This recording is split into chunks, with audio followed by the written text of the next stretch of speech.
How's it going, guys? Today I'll be taking over for Mike, but what we're doing today is an air filter on a 2000 Camry LE. The first thing you want to do is undo these clips. There's, as you can see, 1 and 2.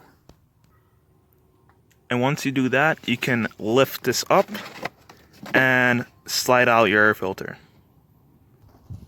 So as you can see, I'm taking the air filter out. And this is how it looks like. You know, it's all dusty and stuff. Looks like it's due for replacement, so I got a new one. The new filter I got for this is a Wix filter. Now here's the difference between the old filter and the new filter.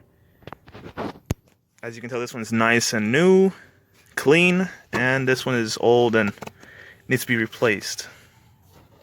Well, guys, it was a little difficult recording because I'm just by myself.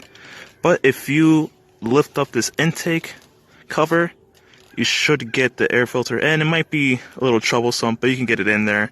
As you can tell, it's nice and flush. Now to put this back down and tighten the clips on.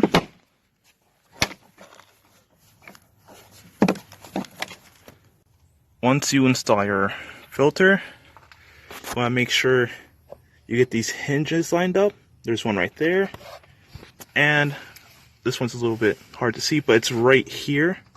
Make sure they're lined up, and then once they're done, just put these clips back on, and then that's it. Just you push down and you get the clip in. Alright, the clips are in. If you are having trouble putting the clips back in, just check back here and make sure this is lined up, and then you'll be good to go.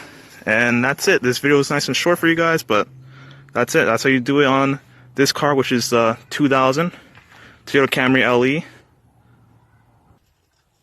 And this is a part number for this exact filter. Alright, guys. See ya.